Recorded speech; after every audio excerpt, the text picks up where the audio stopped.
and you can start whenever you're ready. Awesome. Okay. My name is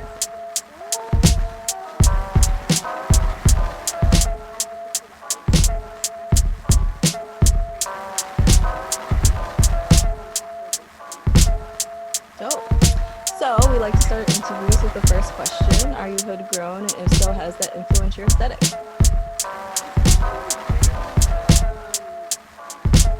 very complex for me because I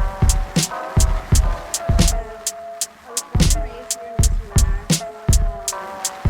I grew up in my grandmother's neighborhood because, immigrant parents are always working and, families are, grandparents will always take care of them or, whatever other family members there are around, right, supporting one another. I spend a lot of my time with my grandmother, and she lives in the Piedmont area here in Worcester, which is just the hood if you ask all the people that live on the outskirts. And I grew up there, and to me, like, that's my home. Like, we're right, like, in the kind of center area of Worcester. You see, the cars blasting the reggaeton, or the rancheras, and salsa music, and bodegas, like, everything's there. To me, that's my home. But where it becomes complex for me is because I went to private school most of my life. And that was very messy, very strange and confusing, but, at the end of the day, my roots are here in Worcester, like, in the center of Worcester, in the hood, surrounded by my Black and brown people. Dope. Yeah.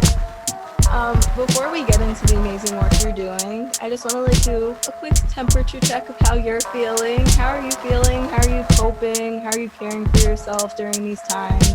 I know your work is about, helping others, but how are you helping yourself right now? Because everyone needs to be doing that. Right? When I saw this question, I was like, oh, what am I doing? Because I feel like I'm constantly running, and thankfully I'm blessed to be able to continue my actual job throughout the pandemic. And I work with the community, and specifically for youth here in Worcester, inner city youth here in Worcester. And for me, just working, and I know that, and I shouldn't always just say working, right? But for me, working just feels like I'm taking care of myself because I'm taking care of those around me. But then I'm also like, but I can't always just be working hard. I gotta play hard too. So for me, that kind of just looks like sleeping in Yeah. when I can. Definitely enjoying a nice glass of wine, creating art or writing, long drives, a lot of music. Yeah, and just like planning the next events that I want to be able to do once, things maybe start opening up or don't start opening up. Like, there's the virtual shifting. Yeah, it's just like trying to navigate those spaces and ideas. So I feel like I'm constantly working. Even when I'm chilling, my head is constantly like coming up with different ideas and plans, and I don't know. I find a sense of security and relaxation in that. Yeah. I know you say that now, but you should probably do some other things to take care of yourself. And I'm like, this is like, the pot calling the kettle black in an instance. I overwork my butt off, and I'm telling others, take care of yourself. And I'm like, what have I done for myself lately? They never ends. Yeah.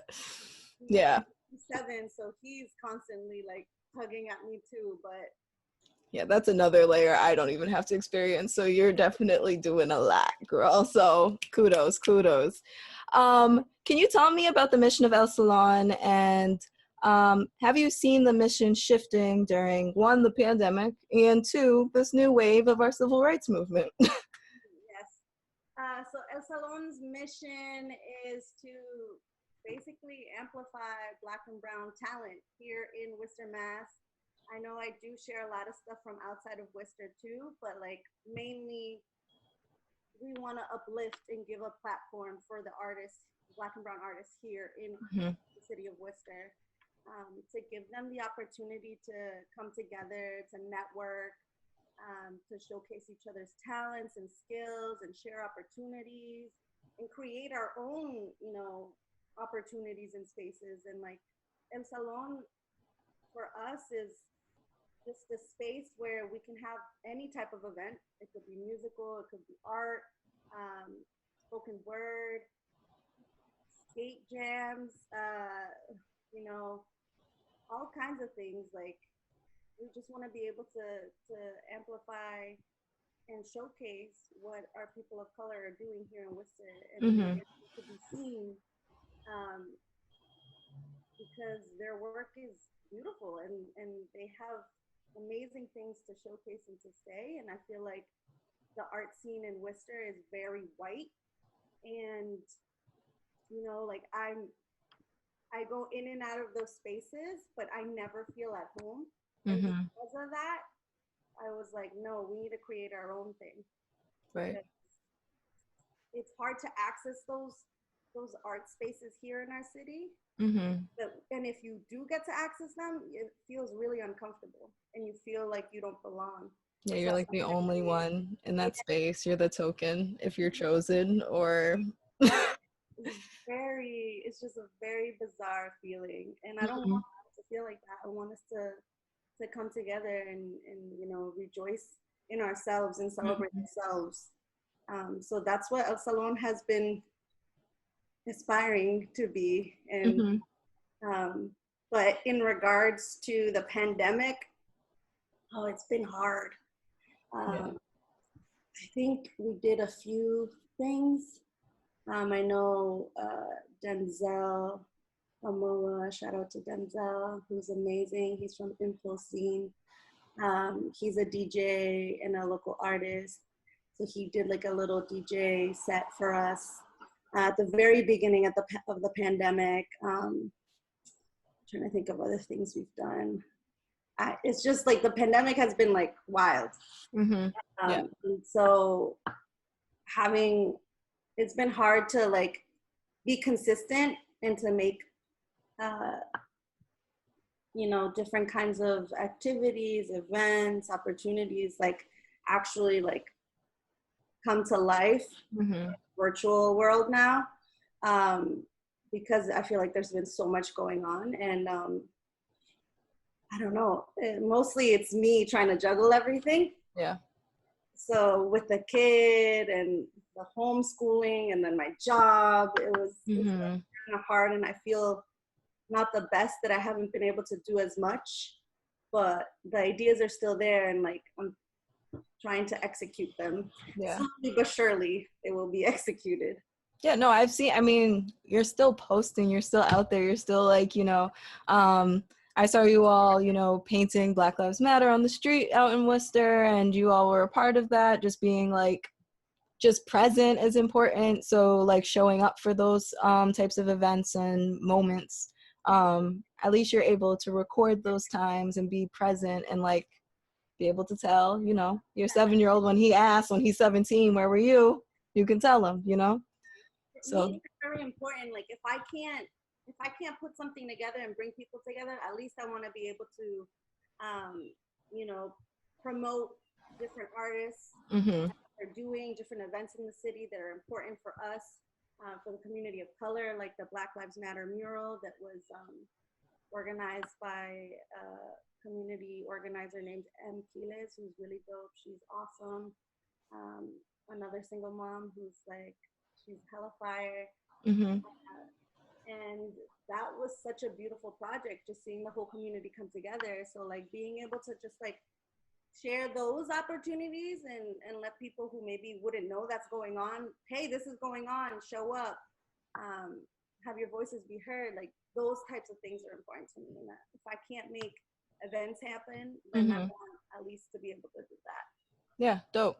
I see just through your Instagram, you also have in your bio currently the link to the Impulse zine, which you mentioned Denzel just a second ago, who is one of the creators of the zine. Can you talk to us a little bit about the zine and how are y'all connected or uplifting that platform and using each other maybe to kind of really uplift the Black and Brown Worcester art community? Yeah, so I met Denzel at an event they were throwing at. I think it was the first Impulse Zine event. They were launching their first zine. I think last year around this time, like in August.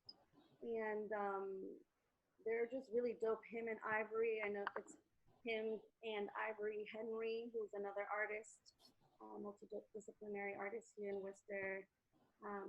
Her art is amazing. If you haven't seen it, you should. She's so great. And so they're all about creating a zine where they're able to, showcase brown and Black artists and their voices as well. Mm-hmm.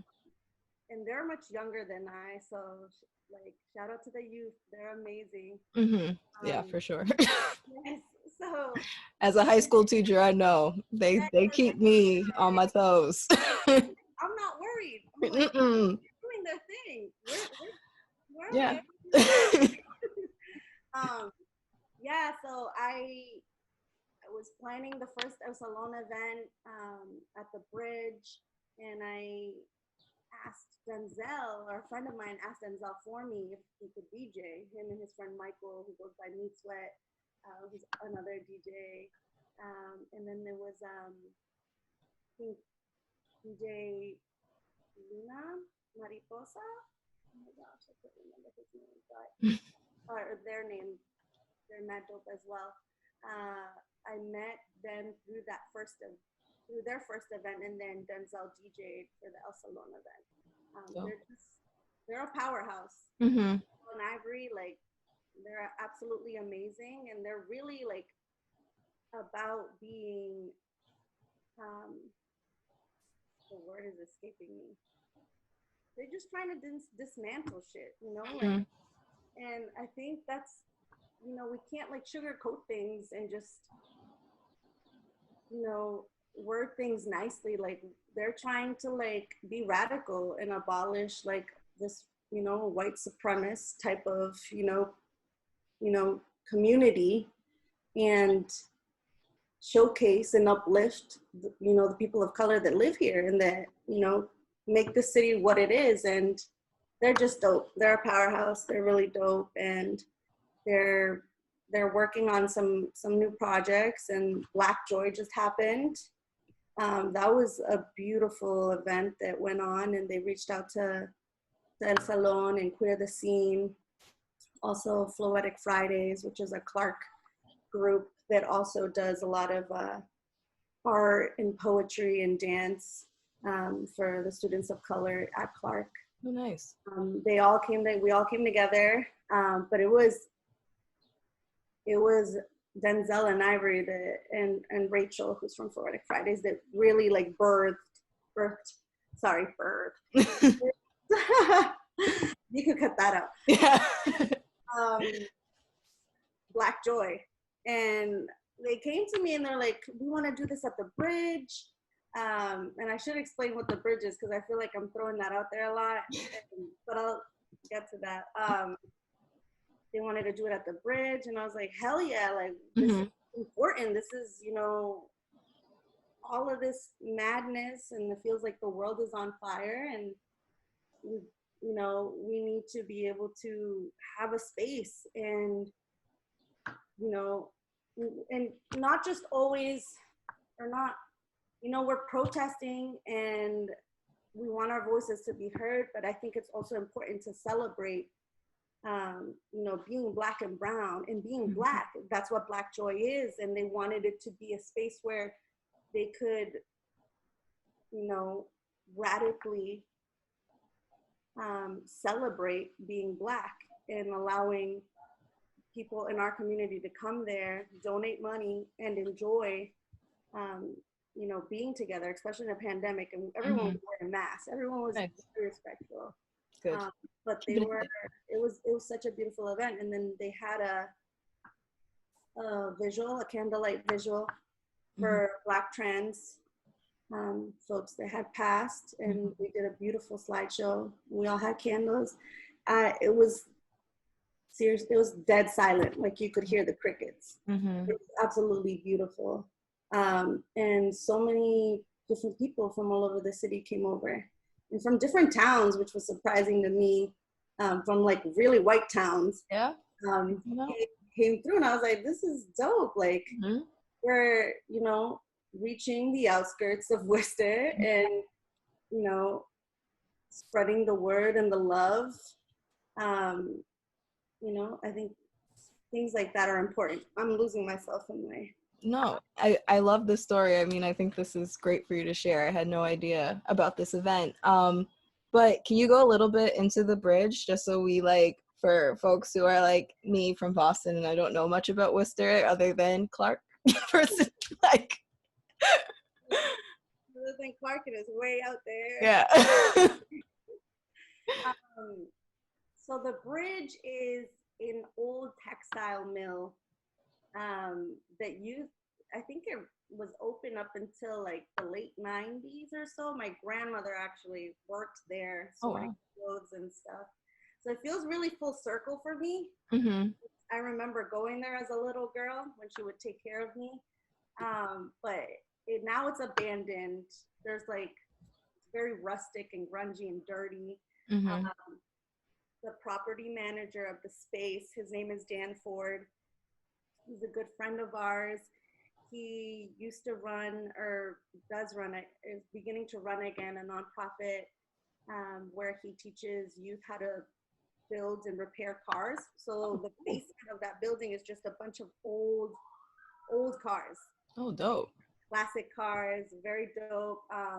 And then like the other floors are just filled with different antiques and or just empty. It's just very, very eerie, very grungy and dirty and cold in the winter. And so he asked for us to come by and help clean up, because his vision for that space is for it to become a community hub. Oh, that'd be dope. Where you have mental health services, regular medical services, bunks for homeless youth at the top, like a dance studio, recording studio, art studio, everything, the works, everything you could imagine. He wants it to be like a epicenter for youth and the community at large. And so he asked us to come through one day and help out clean. And the space is great. It's huge. If the city or someone with a lot of money wanted to invest in that space, I feel like so much good could come out of that. And so it's just like an abandoned building that we have taken as our own. Yeah. And the owner is chill with it. I met him after the first event we had there, and he was like, "I love what you're doing here. Please continue doing it." And I was like, dope that you have that partnership. Yeah, I was scared. I was like, "Oh shit!" The owners gonna be mad, and he was really cool about it. And yeah, we throw different events there, different parties, rallies, all that kind of stuff. The space is there, and so we're trying to make good use of it. Awesome. That's amazing. So last question I have for you. How have you seen the evolution of art in the Worcester kind of art scene, and how have you been engaging with it from your youth to now? How have you seen that change? The evolution of the Worcester art scene. It's a big question. Yeah. From your perspective, obviously. I used to now. I feel growing up, at least from my experience, there wasn't many art opportunities for children to access spaces or programs. There was there is the Worcester Art Museum, but you gotta pay money to be in there, and it's not cheap, especially for low-income families. So for me, it was just school. That my experience with art has always been through my schooling, and it was my favorite subject, you know, at school. And it was just something I did on my side, on my own, because I never found that space or that artist community growing up that I could go to and feel my, you know, be myself in and explore. And so for me, as a youth, I really disliked living in Worcester because there wasn't anything that I felt we could do. Or, you know, I think when I was like late in my teens, there was the youth center, but I never really got to go there. And then I started going to Boston a lot, and I had friends out there, and then I moved out there, and coming back to Worcester, I saw, you know, the lack of those spaces. Mm-hmm. And working directly with youth, I'm a youth worker, and I see the need and the love that they have for everything that's creative.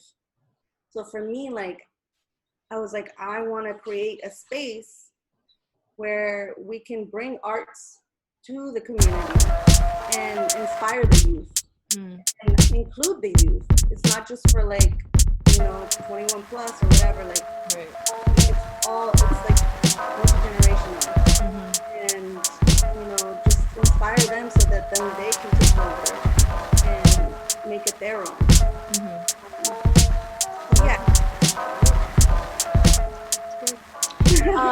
Can you lastly let us know where the people can find you, El Salon, and get involved if they want to? If folks who are listening that are from Worcester that want to reach out and learn more about this, or folks that maybe all over the state that want to learn about what you're doing, where can they find you?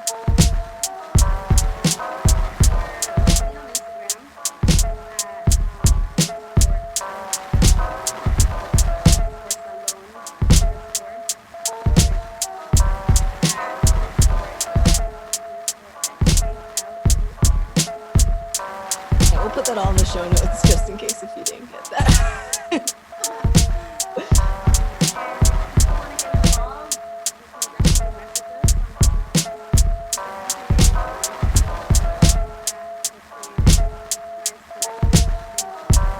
So I'll put that in the show notes too for folks so they can hit you up. But thank you so much, Vanessa, for taking your time and talking to me about this amazing work you're doing. And I hope as we are safely reopening, if we do safely reopen, that you can continue to do your amazing work and engaging with the art community, or the Black and Brown art community over in Worcester, because that's what we love to celebrate. So thank you.